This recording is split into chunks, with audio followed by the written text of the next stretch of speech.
Hi, good afternoon. My name is Deshan Raidu, student at Stellenbosch.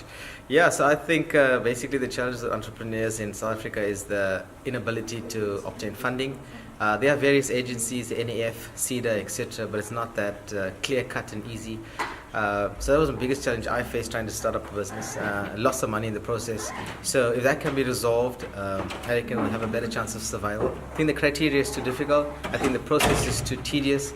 It's cumbersome and it takes in excess of 4 or 5 months to finally realize if you can get funding before you finally secure it. So yeah, that's what I found as the most challenging. I'm Hanse, part of the Modular 2017 MBA group cohort. I think the biggest challenges possibly facing female entrepreneurs in South Africa at the moment is, firstly, when do you start, right? Do you go into it immediately after university? Do you skip university and go straight into entrepreneurship, or do you gather some skills? Do you take over a family-owned business?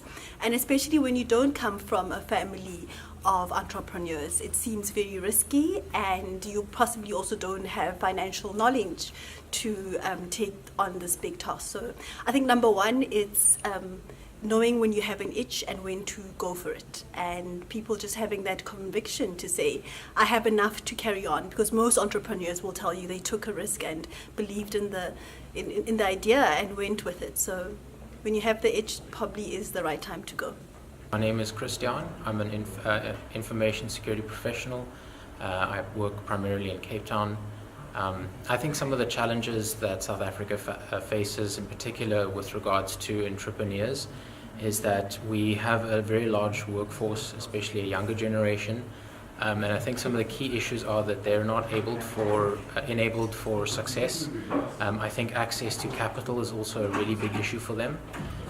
But I would say that in order to address this fundamental issue, we should start with education and enablement, specifically followed by providing access to capital. The primary reason being is that I think there are a lot of businesses that are funded, but because of a lack of skill and knowledge and understanding of the environment, these businesses often fail when actually they would have been set up for success should they have the resources to have been successful. That is my understanding of the issue.